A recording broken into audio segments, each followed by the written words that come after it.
What's up, guys? Welcome back to the Between the Lines Sports Podcast. I'm one of your hosts, Blair, and this is the other host, Patrick. We are back. We're going to cover college football, a recap of this past week, and a preview of this upcoming week, weeks 3 and 4. And then we're also going to recap this past week of NFL, which was week 2, and then preview NFL week 3. All right, so to start it off, college football week 3 preview. First one on the slate is South Carolina versus Georgia. If you watch this game right out the gate, it looked like it was going to be a dogfight.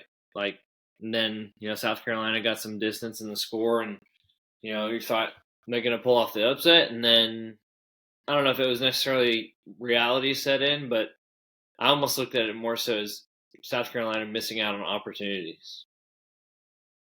Yeah, I mean, Georgia really, I think they're hesitant to do what their strength is going to be this year, which is running the ball. And I think that they maybe were trying to throw it a little too much in the first half. I don't know. In South Carolina's defensive line, honestly, it dominated in the first half. Their defensive line was getting penetration. They were getting to Beck. They were stuffing the run.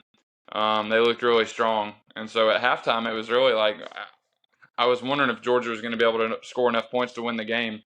But in the second half, they came out down 14-3 and just really hammered the ball. They hit a couple of play action passes, but they ran the ball really well. And then with a combination of that and the rain, South Carolina had a really difficult time tackling them in the second half. And I think their defensive line really was worn down because they were on the field a lot of the game. So I didn't really come away impressed as much with South Carolina playing as much as I thought that maybe Georgia is a little closer to the rest of the pack this year than they have been the last couple of years. I mean, they're still really strong. They're probably still the best team in the SEC, but I think that they're beatable this year. Now, whether anyone beats them or not, I'm not sure. But I think they're much more beatable this year than they have been the past couple of years. And I think South Carolina really exposed that because when Rattler has time, I mean, he's really accurate and he can really hit his receivers. And he had a pretty solid day overall. But at the end of the day, I think Georgia just kind of figured out what they need to do on offense in this game, and they ended up executing the second half enough to win the game. Yeah, that's one thing I've noticed just watching Georgia over the last few years with Kirby Smart is they always make adjustments, and it always seems to be beneficial for them.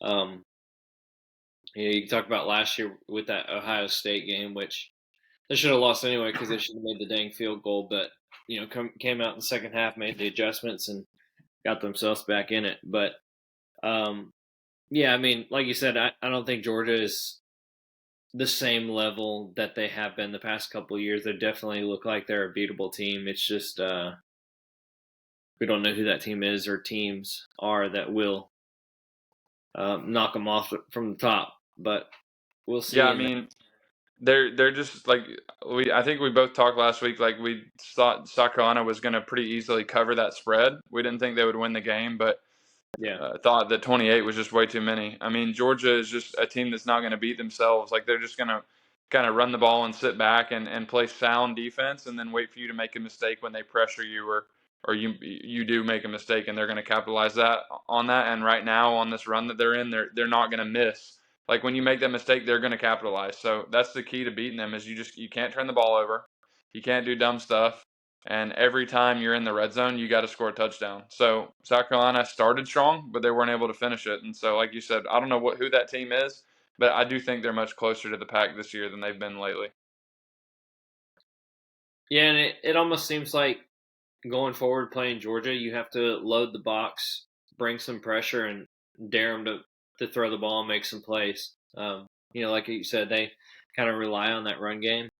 And, when they tried being pass heavy that first half, it didn't really work out for them. So, definitely not the same dog they have been the past couple of years. But,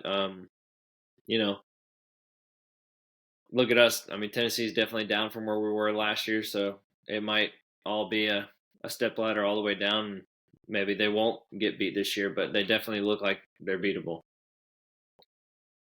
All right, next one, Florida State versus Boston College. We talked about it in our last one. Kind of thought Florida State was looking like they were arguably the best team in the country. They've got an impressive resume. They destroyed LSU. And then this past week they really struggled. And really, Boston College should have won the game.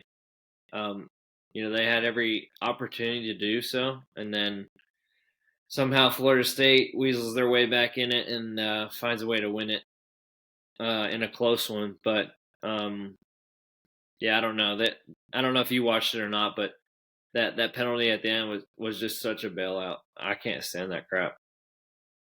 Yeah, I mean, Florida State, it was kind of back and forth early on. Boston College's quarterback is really difficult to tackle. He's one of those guys, he's not as good as Milroe running the ball, but he reminds me of Milroe from Alabama. He's kind of back there to just kind of be an athlete when the play breaks down. And Florida State had a tough time containing him early on, and then they kind of separated, got it up to 31-10. And then I kind of tuned it out, but then Boston College kind of just made a big run there. Florida State couldn't stop them, and Florida State couldn't move the ball. And what really probably irritated me the most about this game was Boston College cut it to 31-22, and then they went for two right then, and they don't get it. So then they get the ball back immediately and score a touchdown in like 2 minutes. But then they're down three, so they can't go for two.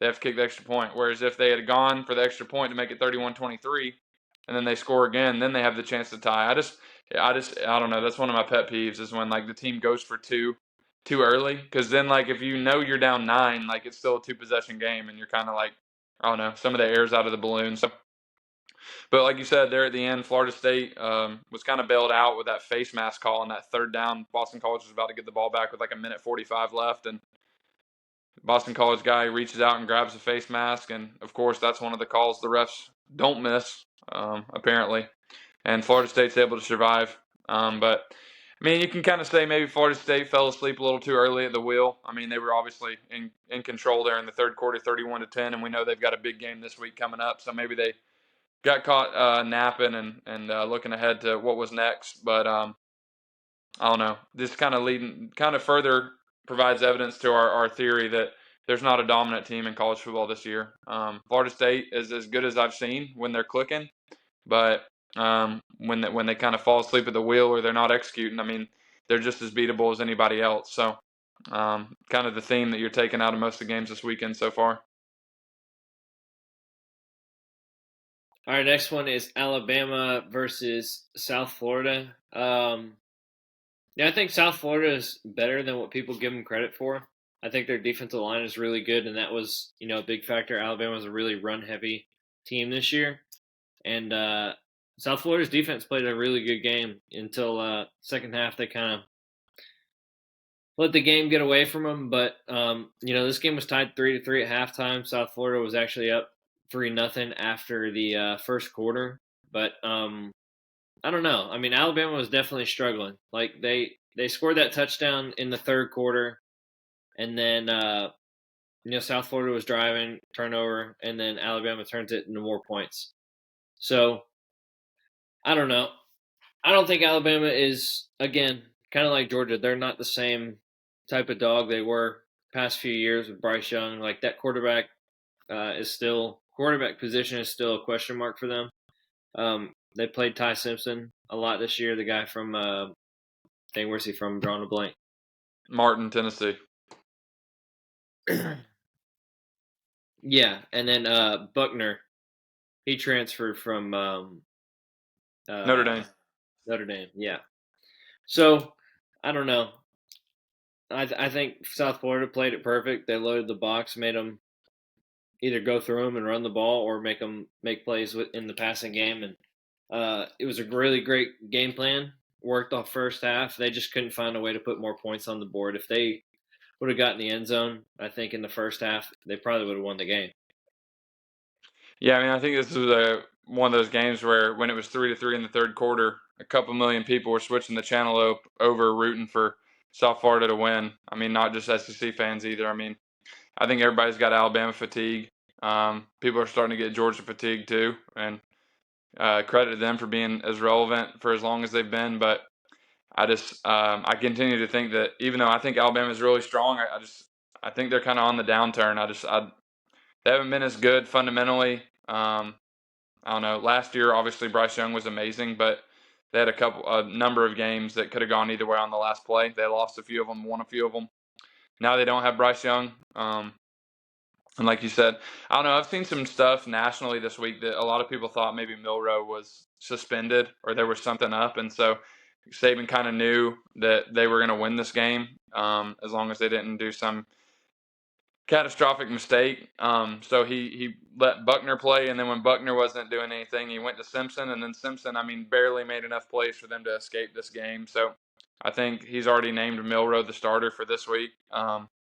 And I expect them to still be pretty dynamic and pretty difficult to defeat with Milroe playing, just because I think he's so much better than the other two, and he's just so hard to contain in space. But I do have to admit I was really surprised that this game was as close as it was, because I mean, South Florida's new head coach Golish was our former offensive coordinator at Tennessee, so we know he knows what he's doing with that offense, but they're just so depleted.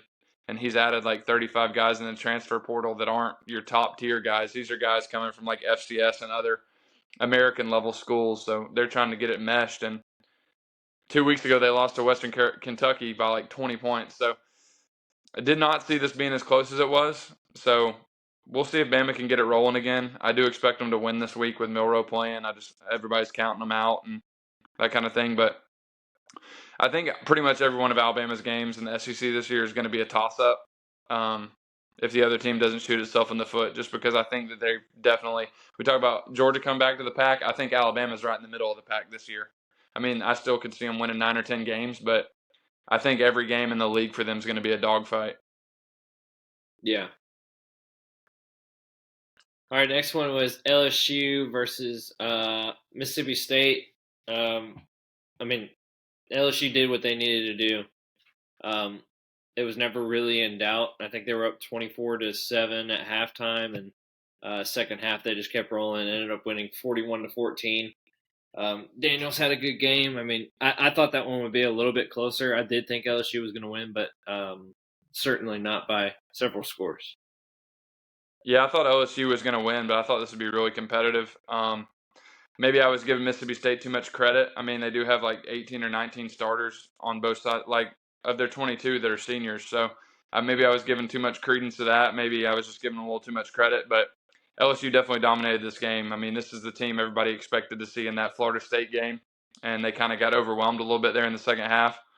But Daniels, like you said, had a great game. I think he was like 30 of 34, just went off. I mean, it's about as close to perfect as you can be. And then Malik Neighbors had like 13 catches for 239 yards and 2 TDs. So LSU's offense was definitely clicking, and Mississippi State wasn't able to do much. So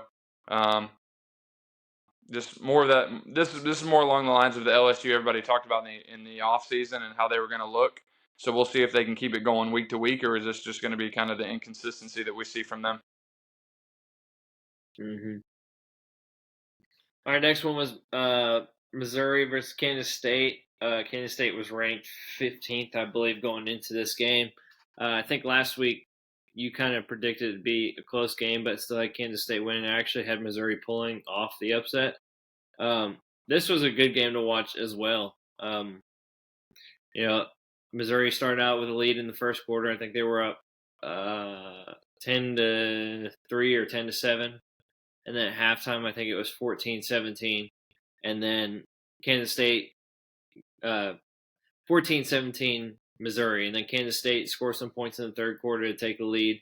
And then Missouri finds a way to tie it late. And then they end up hitting a 61-yarder game winner to knock them off. And, what a game for that program, who I think is much improved over the last couple of years. I think last year we kind of saw them improving a lot, and then it looks like it's translating over to this year as well. They're getting a lot better, and they could be tough down the stretch. Yeah, I think I was more surprised with maybe Kansas State in this game, kind of shooting themselves in the foot. I mean, hats off to Missouri, but I think it's a game maybe Kansas State lost. I mean, they were up 24-17 late in the fourth quarter, have a 3rd and 4, I believe, and the quarterback hits the tight end wide open in the middle, and he just kind of drops the ball, gives it back to Missouri. Missouri goes down and ties it up, and then both teams trade field goals in the fourth quarter, and then, like you said, Missouri hits the 61-yarder at the end of the game. Drinkwitz is really lucky that the dude hit the field goal, because they had the ball 5 yards closer, which would have been a much more manageable field goal.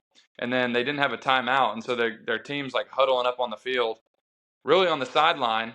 I was watching this game with my dad on Saturday, and we were sitting there talking, and then all of a sudden I'm like, why are they not kicking the field goal? And the play clock's like at 7, and like the team wasn't on the field, and they didn't have a timeout. So they get delay a game called on them, back it up 5 yards, and the kicker just ends up bailing them out because, I mean, if he had missed that field goal and they end up losing that game, I mean, Drinkwitz is getting roasted in the media for clock management. So hats off to Missouri for finding a way. Like you said, I think they are better than they've been the last couple of years. And they find a way to get it done. They really got a chance these next couple of weeks to keep the momentum going. I mean, they got Memphis this week, and then at Vandy, they could be 5-0 when LSU rolls in the first week in October. So they've set themselves up to maybe try and make some noise here. We'll see if they can follow through and get there. But impressive game, and really probably one of the better games of the weekend that nobody maybe paid too much attention to because of the time slot and channel it was hidden on. But this is a really good game, and like you said, Missouri was just able to pull it out at the end. Yeah. Is that LSU Missouri game at Missouri? Yeah, it is. That'll be an interesting one. Yeah. Pending Missouri being 5-0 going into that. Yeah. All right, our last one for this past week is Colorado versus Colorado State. I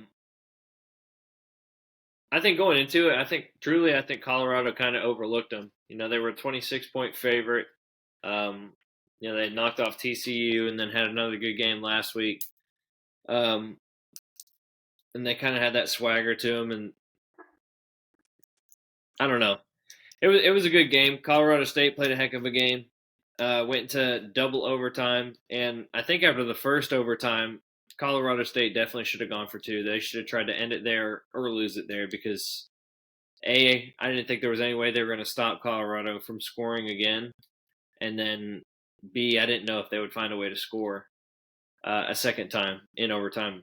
But I think they're fortunate for holding them off. You know, there was definitely some times where they probably should have lost, and you know, they lost Travis Hunter. I think in the third quarter there was it was a late hit. I don't know if you could call it dirty or whatever, but it's football, man. I mean, stuff like that happens. People make mistakes. People make dumb decisions, but you know, I know that kid's getting all kind of backlash and death threats and all types of stuff, which is just insane. I mean, obviously he took probably arguably their best player out of the game, maybe other than Shadur, but it's just insane. But yeah, definitely very fortunate to find a way to win that one because they've got some tough ones coming up on their schedule.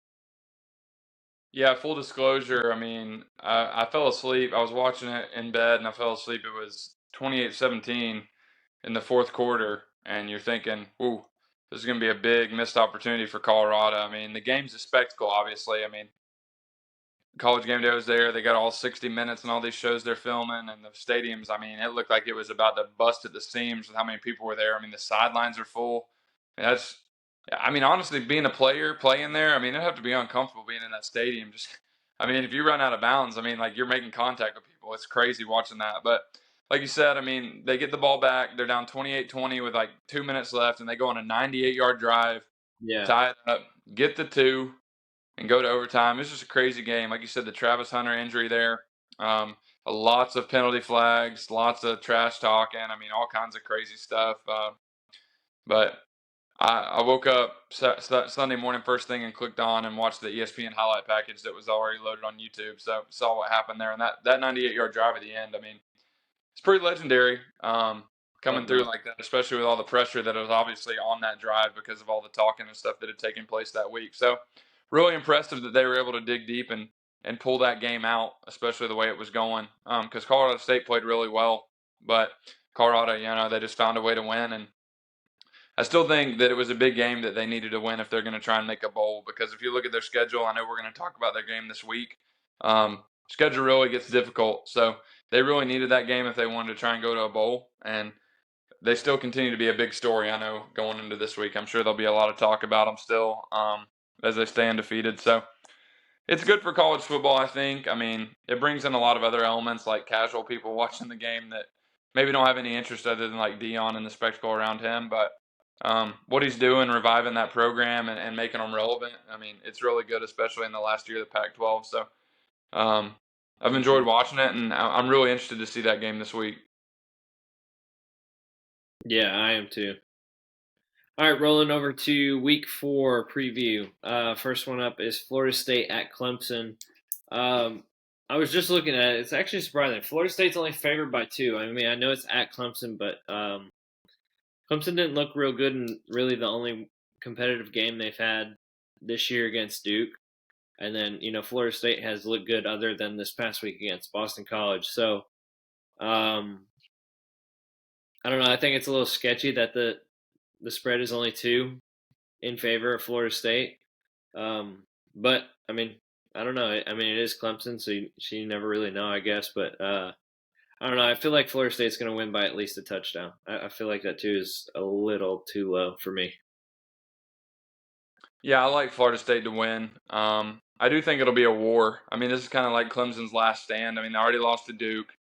They really struggled out of the gate to Charleston Southern last week. They ended up winning 6-17, but they were down in that game 14-7 after the end of the first quarter. So, and then this week they dominated Florida Atlantic. So maybe they're getting their feet under them a little bit. But this is a game that's, I mean, if they lose this game, they're going to be fighting to stay relevant the rest of the year. I mean, they've got some tough games left with Notre Dame coming in, and they play Louisville and some tough games, I believe. So they really need this one.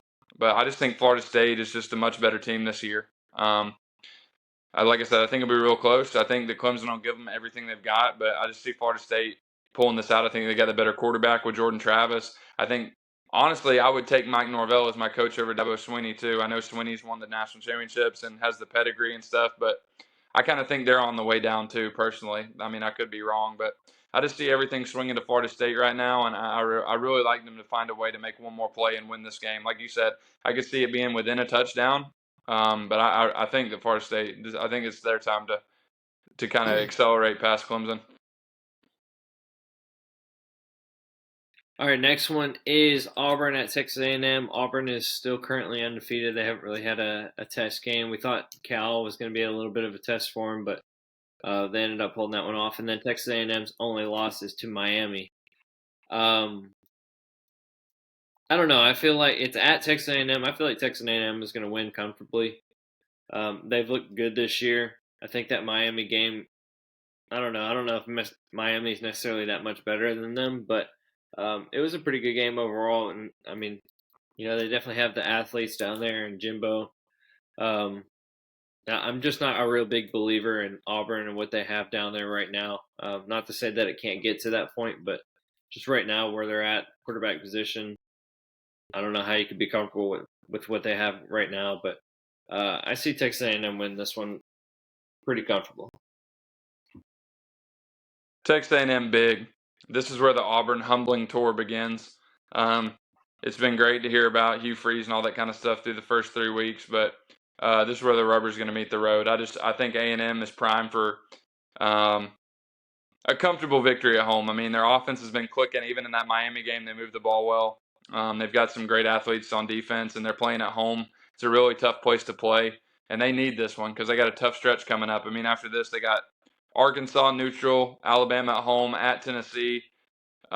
This is one I think they've set their sights on that they can get, and I'm not a believer in Auburn. I think maybe Hugh Freeze can get it going, but I don't think he has what he needs to do it right now, specifically at the quarterback position, and I think A&M is going to eat him alive. I think A&M wins this game pretty comfortably. All right, next one is Colorado at Oregon. I think prior to this past week, we thought this was going to be Colorado's real first test to see like how good they were. Obviously, the TCU game was close, and then this past week ended up being close too. But I was just looking at it. Oregon is favored by 21, which, I mean, Bo Nix, he'll be first 3 quarterbacks taken off the board, I'm sure, this next year. He was looking like he was going to be a top 10 pick this past year, but opted to come back. I don't know. Colorado's going to be without Travis Hunter, too, so that's a big hit on both sides of the ball. I do see Oregon winning. 21 seems like a lot. I could definitely see like a 10 to 14 point thing. I don't know. I just feel like Colorado has looked good so far. They put up a lot of points in all their games. So I think Oregon will win comfortably and never really be in doubt, but I think it'll be closer than the 21 points.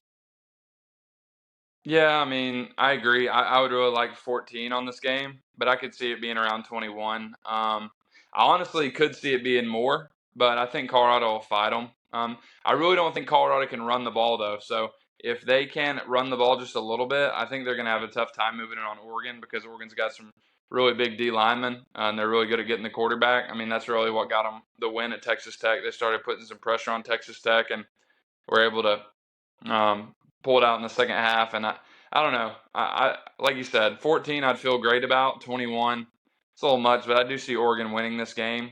I think it'll be competitive for a while, but I just think at the end of the day, Oregon, much stronger team, much more established, better defense, better lines of scrimmage.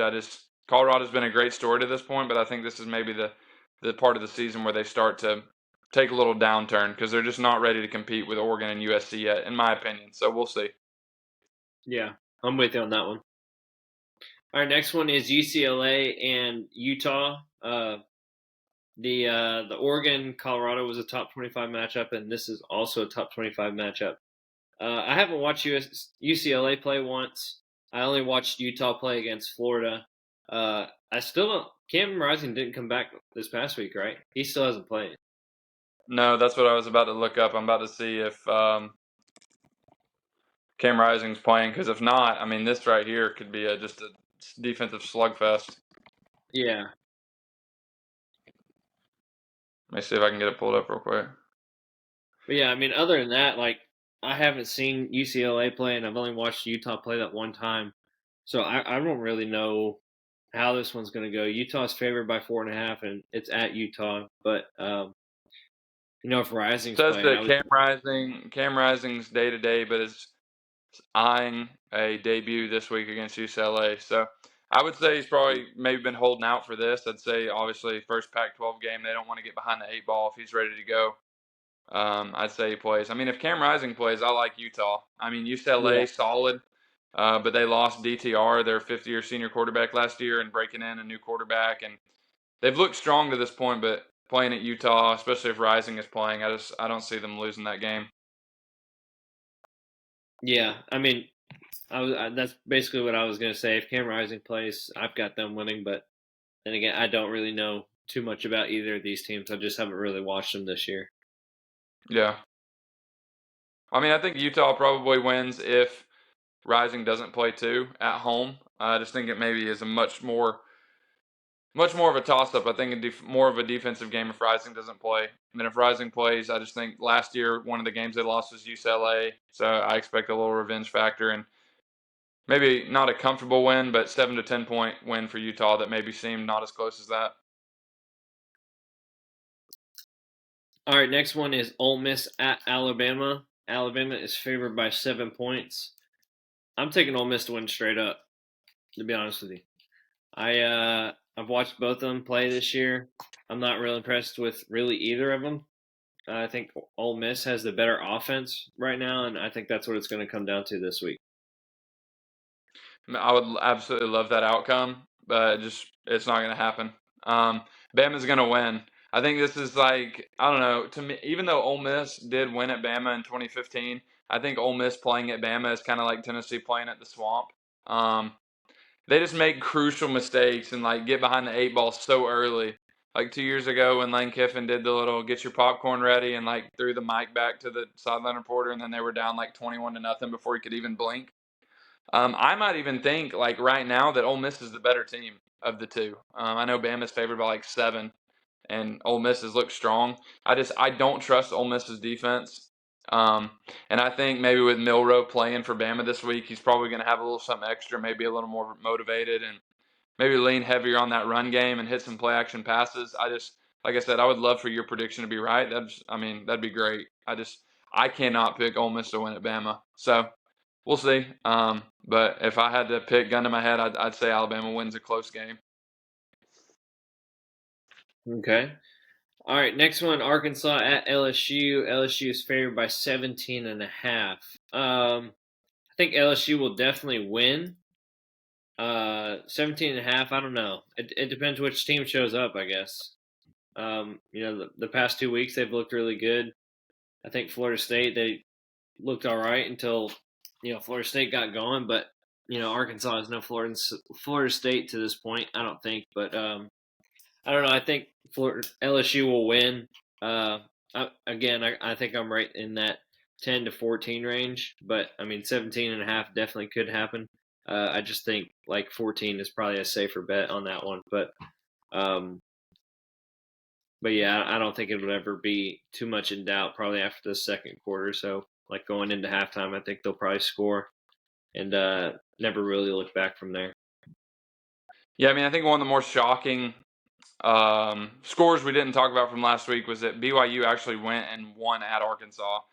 We talked about it, and I thought Arkansas would win, but it would be competitive. But man, Arkansas scored on like the first drive of the second half, and then BYU absolutely shut them down and basically did whatever they wanted. Arkansas had some turnovers and just I don't know. But that being said, I think Arkansas will be motivated this week to play.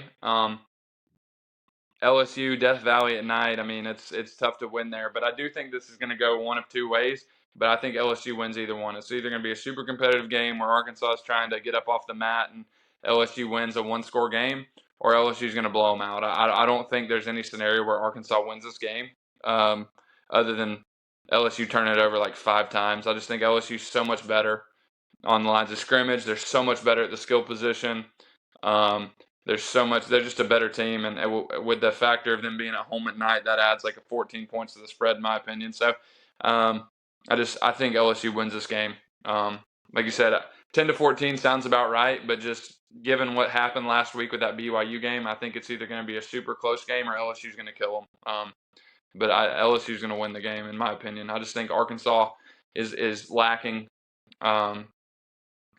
They're lacking a good bit on the defensive side of the ball, and their offensive line is not as good as I expected it to be. So even though KJ Jefferson's a really good quarterback and Rocket Sanders is a great running back, you got to kind of like our deal. You got to protect Joe. They got to protect KJ. So, I mean, it's the SEC. I wouldn't be shocked if what happens, but I expect LSU to win this game one way or the other. All right, next one is another top 25 matchup. It is Oregon State versus Washington State. Oregon State is favored by 3.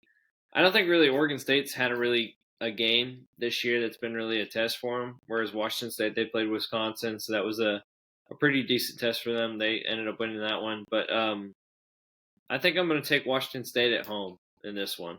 That 3-point spread is kind of a toss-up anyway, but I've liked what I've seen from them this year, and I think they'll keep it rolling.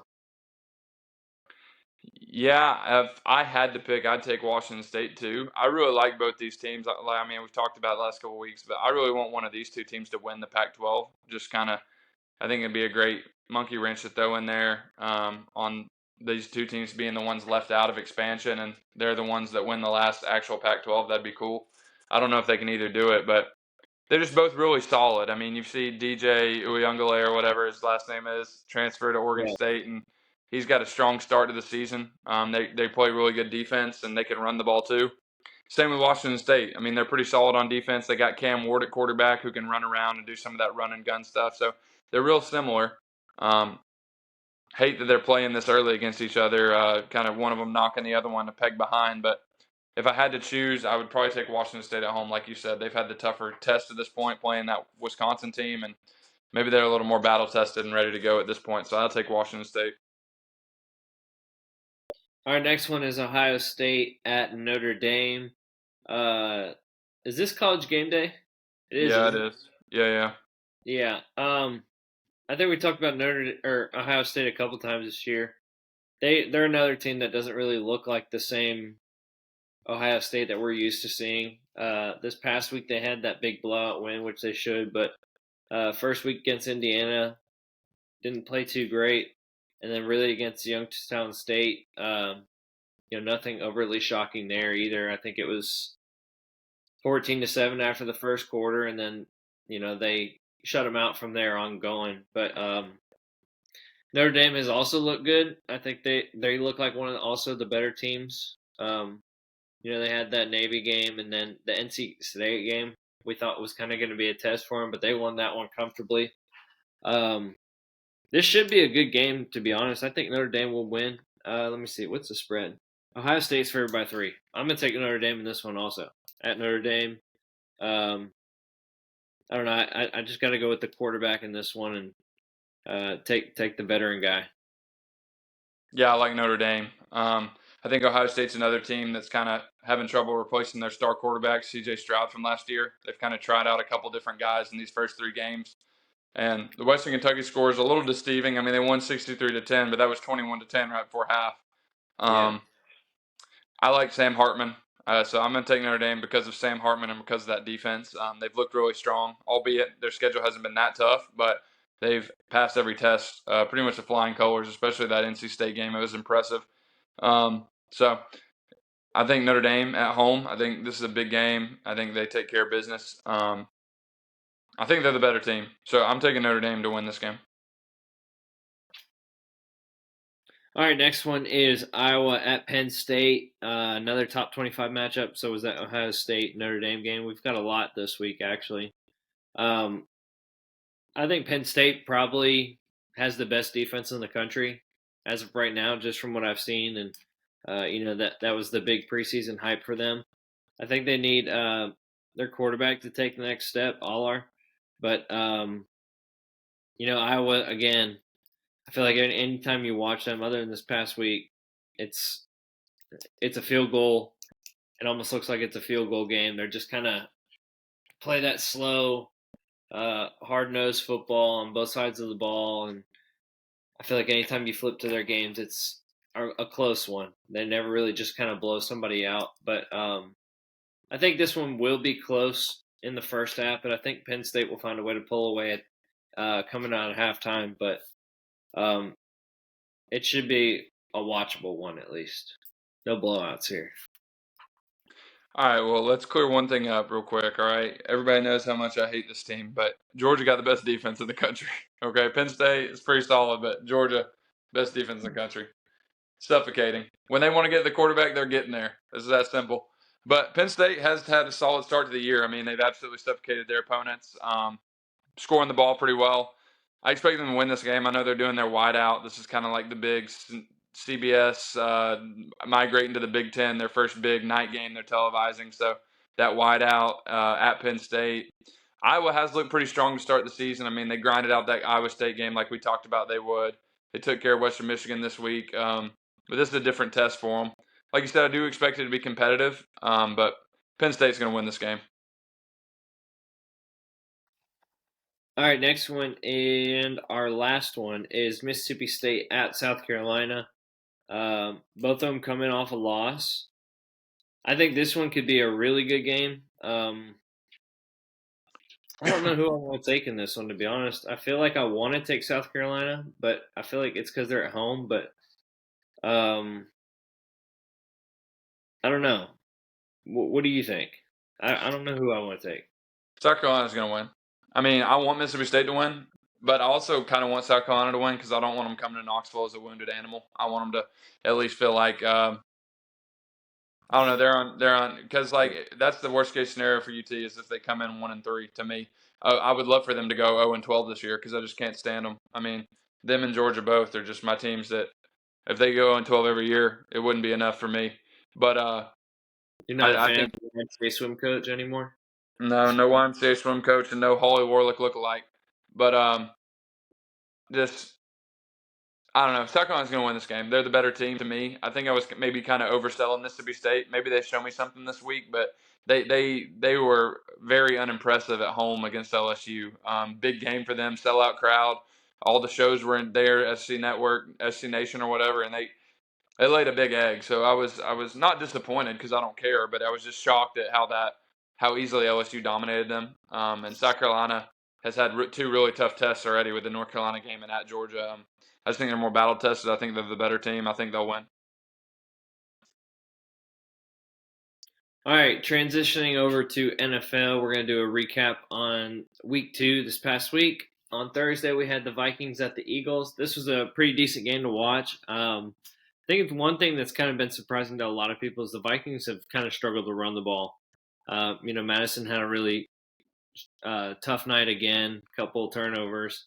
And he's getting a lot of backlash on social media with like death threats and all types of slander. And we kind of talked about some other things that were being thrown his way, but it's just insane what people do over a game. Which I mean, I get it. A lot of people put time and money and effort into their fandom and everything, but like that's somebody's life. But it was a good game to watch. I did think the Vikings were going to kind of sneak them just because I didn't think the Eagles were overly impressive in Week 1 against the Patriots, but Eagles found a way to win. Yeah, I mean, it's kind of embodied the Vikings over the last 5 years or so. The entire time Cousins has been their quarterback. I mean, they have these, if they get down big, they have these crazy comebacks. He puts up a ton of stats. And a lot of times they still fall short, but they sure make it entertaining when they do. So I think we kind of disagreed on this one. I think you said you thought the Vikings would win. I thought the Eagles would win, but the Vikings did cover that spread. So, yeah, it was a pretty good Thursday night game. Those Thursday night games are always wonky, but Eagles, I mean, really, it was never really in doubt. I mean, I know it ended in a 6-point game, but the Vikings never had the ball there at the end with a chance to actually win it. So, really competitive. Two teams that I still think are going to have strong seasons, but kind of just a typical Vikings game, honestly. Yeah. All right, next one is Ravens at Bengals. Ravens ended up winning 27-24. I think we both thought the Bengals were going to kind of have a bounce back week, and we kind of expected that whole division to be 1-1. But I don't know. Burrow again, he didn't look too great. They're talking about that. I guess it's the same injury that he had in preseason or training camp. They're kind of talking about him having again. I don't know. They haven't looked good on defense really, and Jamar Chase is really yet to be involved in what they're doing. The first week they had 82 yards passing, and then this past week, Higgins was kind of his go-to guy. I don't know if it's really because they were kind of keying on Chase and doubling him on everything, and leaving Higgins in the one-on-one. But yeah, I don't know. They're struggling, but they started out 0-2 last year too, and had a strong season. So it's not to say that it's going to go the same way, but it's definitely noticeable their weak spots on defense from what they lost in free agency. Yeah, I'm kind of shocked at how they've started here. I mean, just haven't looked like themselves. Like you said, Ravens were able to squeak one out. I mean, it was still a close game. It was competitive. It's not like they're not at least competitive close to where they won the game, but it's just not looking like the same, I don't know, high flying, throwing it all over the field, moving the ball at will team like we've seen out of the Bengals the last couple of years. So, maybe they're still getting warmed up. Like you said, we know they lost a lot off the defensive side of the ball. So they're going to struggle a little bit more on that side, but kind of befuddling how their offense is kind of sputtering its will. So we'll see if they can get it going. That Jamar Chase and Burrow connection has been lethal the last couple of years. So crazy that they haven't been able to hook up, but maybe going to Higgins this week gets them going. I don't know, but we'll just have to see how they perform this week. They certainly can't start 0-3 or they'll be really behind the 8 ball. So they're going to have to bounce back this week. Yeah. All right, next one was Seahawks at the Lions. I can't remember who either of us said was going to win this game coming up or this week, but it was a good game to watch. This one went into overtime. The Lions lost David Montgomery. I think he's got a quad injury or something, so he's going to be out a couple weeks. But I think one thing really surprising to me about the Lions is Jahmyr Gibbs really hasn't had a significant role like a lot of people thought he would. He was first-round pick. They talked about it preseason that, even when he wasn't in the backfield, they planned on splitting him out wide a lot just because of how lethal and dangerous he is when the ball's in his hands. And he's kind of like Alvin Kamara. He runs really good routes for a running back out there, Christian McCaffrey. But DK, he got hurt in this game too. He ended up coming back in. Just kind of a back and forth type of game. It was a fun one to watch, but I don't remember who either of us said we thought was going to win this one.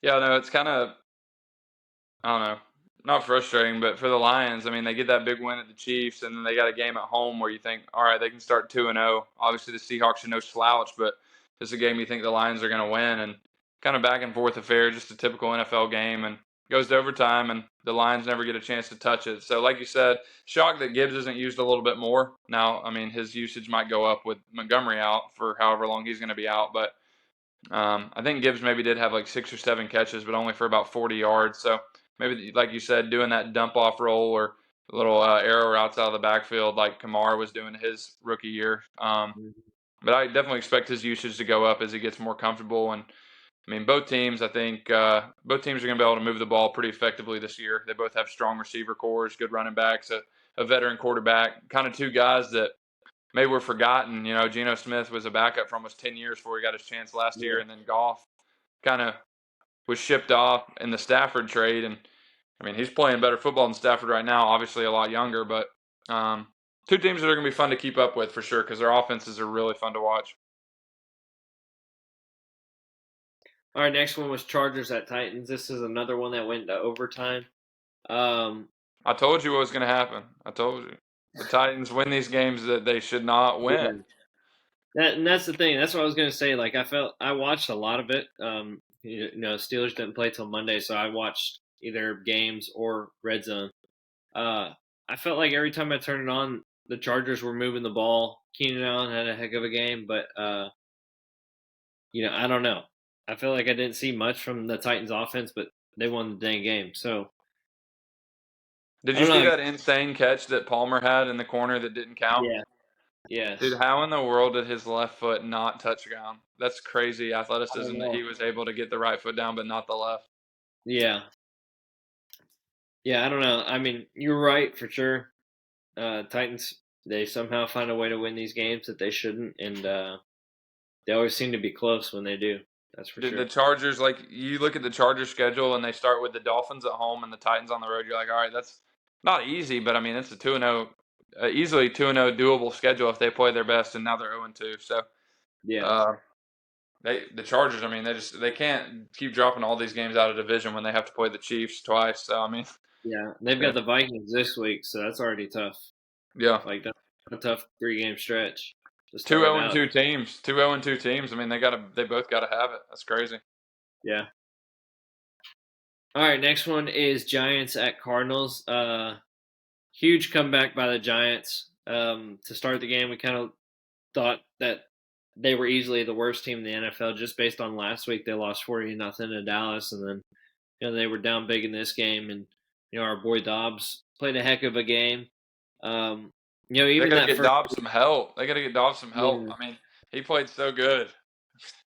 That first week, he didn't play bad either. He played game manager for the most part. Didn't really. I mean, he had been there, but like 5 days anyway. So, to this point, he's playing good enough for them to win. Like at very least, they should be 1-1.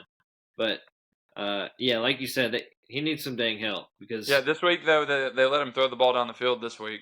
That Commanders game, he was like 21-30 for 130 yards.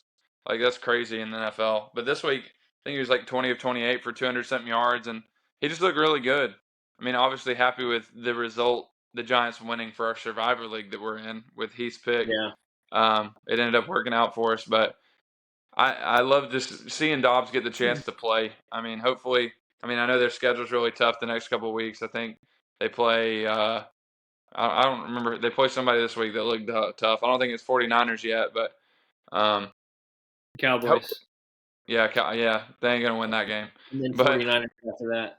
Yeah, so hopefully he stays healthy enough behind that trash offensive line for him to be able to somehow get a win before they inevitably are going to bench him or do something to him because, I know they're trying to tank. So if he keeps playing like this, they might call on the Mafia to injure him or something so that they can keep that number 1 pick. But I've just been really happy watching, especially that touchdown run to make it 14-0, where he just took off. That was probably the fastest I've ever seen him run, and he ran that dude over the goal line. Yeah. I just love seeing him get a chance to play because, he's an awesome dude, and he deserves it. Isn't that crazy? That was his first rushing touchdown in the NFL. Yeah, like everything he's done the last 2 weeks has been his first because he never got to play with the Steelers because that sorry dude Landry Jones is y'all's backup. Yeah, and then Mason Rudolph. Let's not speak on that guy. Yeah, but yeah, I'm just happy to see him playing well, and hopefully he can get a win the next few weeks. All right, next one and last one from the week 2 was Browns at Steelers. We both thought Steelers would bounce back this week. Week 1 just kind of everything went wrong other than that one drive on offense to close out the first half. But again, offense didn't look good again. They ended up winning the game because the defense had 14 points and the offense had 12 points. But the defense definitely was deserving of the outcome of that game. They played their butts off. They were the difference, and that's for sure. But I don't know. I'm worried about the rest of the year just because we haven't seen anything from the offense that's promising. I mean, I know we don't have Deontay Johnson.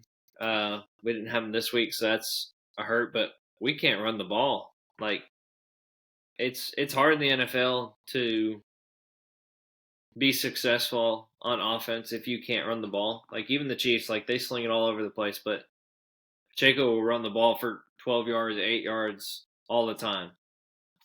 So that is worrisome. As it sits right now, this team reminds me of that 2019 team when Devlin Hodges and Mason Rudolph I think it was like they both played like 8 games that year. They kind of split it. That was the year Ben got hurt, I think in week 1 or week 2.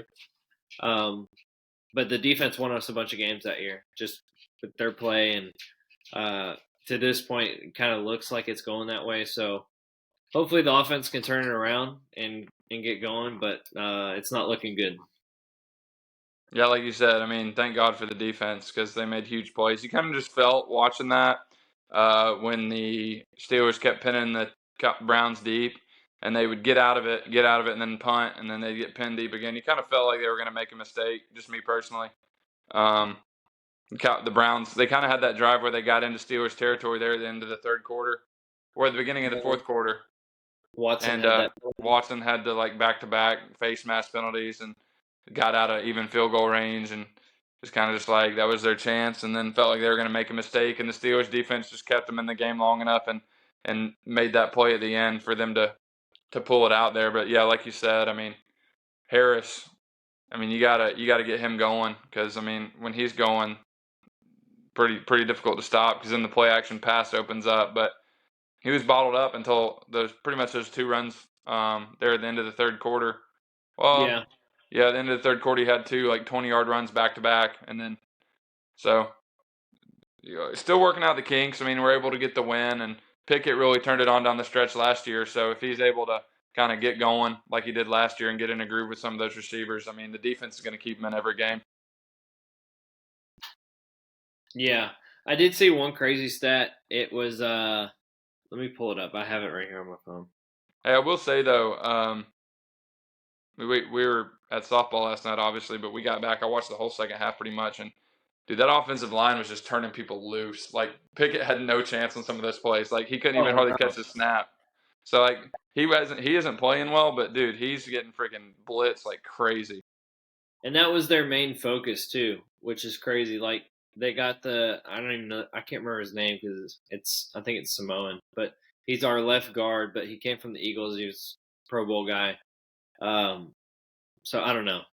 They haven't looked good for sure. There was one play that is kind of overlooked. It was a screen pass, and it looked like the line just didn't block anybody, but it was kind of set up that way. It was a screen pass to Warren, and somebody I think Myles Garrett, he lined up over nose or over center for whatever reason, but he ended up getting a hand on it. But if Garrett wasn't there, like anybody else on that D line, it would have been a completed pass, and it was wide open. Like we were probably going to score on that play. But the stat I saw, I think it was in the fourth quarter when we were down 22-19.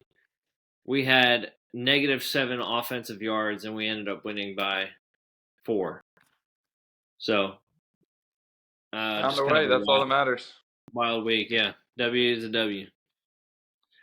Right, NFL Week 3 preview. We have the Giants at 49ers on Thursday night. This one might have been a little bit more watchable if Saquon was playing, but it's looking like he's going to be out. So not too much to say on it. I feel like the 49ers will win big. Yeah, other than some crazy Thursday night magic like we sometimes see with those games not being competitive, shouldn't be competitive that are. I mean, 49ers should win this game. We'll see, but 49ers are by far the better team, so should be a win for them. Yeah, unless Matt is playing against somebody on the Giants, it should be kind of a blowout. But if Matt's got uh, whoever he's playing in fantasy, if they've got somebody on the Giants offense, watch out because it'll be a close one. Because I they'll do go need off. Darren Waller. I need Waller to get some points for me. He's kind of been underwhelming these first couple weeks, so I need a couple TDs from Waller. All right, next one: Titans at Cleveland. I don't know how it's going to go. I think Jerome Ford looked good for Cleveland after Chubb got hurt, which was just a nasty injury. But that's kind of their workhorse, their go-to guy. They're coming off a loss. Titans are coming off of a crazy win. I don't know if they'll have a hangover type win or hangover type game or not, but for some reason I feel like it'll be a close one. But I feel like the Titans are going to win. I feel like they're going to kind of control the game clock, running the ball a lot, and they're both kind of teams that do that. And I don't know how well Cleveland's going to be able to do it with Jerome Ford versus Chubb. So for now, I'm going with the Titans. Kind of agree with everything you said, except I think the Browns are going to win the same exact type of game you're detailing. I think it's going to be just like their Saints game that first week that they ended up losing 16-15. The Titans lost that game, and I just think every game that the Titans play with Vrabel, they're just wanting to muck it up and make it the ugliest, dirtiest game they can play. Like defensive slugfest, run the ball, punt the ball, play action pass, that type of deal. Just a lot of the NFL is like that, but the Titans even more so than most teams. And I think Cleveland's defense is really aggressive. Their defensive line is strong, especially watching that game last night. I mean, that's really what kept them in the game is they were pressuring Pickett so much and getting in the backfield so much that the Steelers weren't able to get the ball to any of those good receiver playmakers they have, and were just destroying Harris in the backfield. So I kind of just like the Browns to win this. I mean, I could see it being like 16-14 or 17-14, something like that, like really low scoring. And I could see the Titans winning too, but I want the Browns to win, and I think that they will win this game, especially being at home. All right, next one is Chargers at Vikings. Both teams, we just talked about it. Both teams 0-2. The line is even right now. Really, I see this game going one of two ways. It's either going to be a 37-34 shootout, or it's going to be a 17-13 or 13-10 game. I don't know. I want to say I want to take the Chargers, but then I want to say I want to take the Vikings. I think it's kind of a coin flip type game. Very similar type of games. I don't know if Eckler is going to be back either for the Chargers or not. He's a big factor for them, but I don't know. I think I'll roll with Chargers just because I think they have a little bit better defense, and I don't know. I think they need it more just because of their schedule and their division. I think they'll find a way. Yeah, it's another game. It's kind of just like a total toss-up. I think the way you described it to start that shootout, like 38-35, 41-38, something like that, like both teams are really going to move the ball. I don't think either team's defense is elite by any means, and I think probably a case of whoever has the ball last is probably going to have a chance to win it, tie it, whatever. So um, I guess, like you said, we're varying a lot here, but I just think maybe at home the Vikings win it. But I could see the Chargers or Vikings, either one winning. Like I said, either team that has the last ball, I think they went the ball last. I think they are going to win a shootout in this one. So I don't even know who to pick. I'm just going to go with it. It's going to be a shootout. Whoever wins is going to be 41-38, 38-35, something like that. A lot of fantasy points in this game. Yeah, there should be. All right, next one is Bills at Commanders. Bills are 1-1. Washington is 2-0. They haven't had a real tough game yet. I think Broncos kind of threw that one away. I think they were up 21-3 at one point, and then I think it was 21-10 at halftime or something like that. I don't know. I think the Bills they're favored by 6.5. I feel like the Bills will win. I don't know. I don't think the Commanders are overly good. I think they're better than last year, but Again, we haven't really seen the Bills kind of go where they left off last year either, though. So this one could be a good game, but I think the Bills will find a way to win, and they should win by a touchdown. By the way, did you see that Hail Mary that the Broncos hit to Brandon Johnson, former Vol right there? And then the Commanders guy grabbed Sutton to the ground, and they didn't even throw pass interference. That's crazy on the 2-point conversion. But hey, how about this? I'm gonna take the Commanders here. I just think the Bills. I don't know. They look kind of sketchy, don't they? Yeah, they don't look good. I mean, they're good. They won 38-10 against the Raiders, but it's kind of just like I don't know. They just could be wrong. I mean, Bills might win this by 2 TDs, but I don't know. The Commanders are playing with some confidence. I mean, I was impressed that they were able to overcome that deficit against the Broncos. They kind of wrote them off when they were down 21-3 there in the first half. So I think Howell's look good. Their playmakers are making some plays with Dotson and Terry McLaurin, and Brian Robinson's look really strong running the ball. They got a good defensive line playing at home. I mean, if they're able to win this game, I mean, obviously they're in a really tough division with the Cowboys and the Eagles, but I mean, there's lots of wild card spots open for grabs for any of those teams that don't win the division. So, I don't know, just throw it in the hat. Maybe the Commanders win this game, or they definitely cover the 7 if that's what the spread is, 6.5, whatever you said. Yeah. I think the Commanders. I like them to keep that within 7 for sure. Maybe win the game. Interesting. I didn't see that coming, but hey, that's why they play the game. College is my game, but NFL, just based off what I've seen, I mean, every game's a field goal game most of the time. I mean, and Commanders at home playing well early on. They're healthy. Why not? Yeah. Next one, Steelers at Raiders. I think the Raiders are favored. Who are they favored by? Favored by 2.5. Raiders are favored? Jeez. Yeah, I don't know. I feel like, again, I don't know if Minka's going to be back. He went to the hospital last night to do x-rays on his chest. I think when he made that diving stop on Drum Ford. Yeah, I think he went to prison for murder on that hit on Nick Chubb. Yeah, that was rough too. Kind of dirty there, Bama. Yeah. But yeah, I don't know. I think if our defense plays the way it did, I don't see how they could be favored. But by the same token, if you've watched our offense the first 2 weeks, it makes sense. So, if the defense plays the way they did, I think we'll win, regardless of how the offense plays. But I think if you're Kenny Pickett and Matt Canada, for some reason, I don't know how the heck he still has a job, but I think you have to be worried for your job at this point, just because I don't know if it's Kenny's fault or if it's Canada's fault or the line's fault or all of it goes together, but they got to figure it out because we're running out of games that we can afford to play the way we're playing on offense and still win football games. I don't think, with how high scoring offenses are in the league right now, I don't think the defense will be able to carry us as far as they have in previous years. So, Raiders defense is kind of down. So I think this is a game where they certainly can, find some holes and find a way to get something moving. I mean, I don't know how they need to do it, but it's got to get done.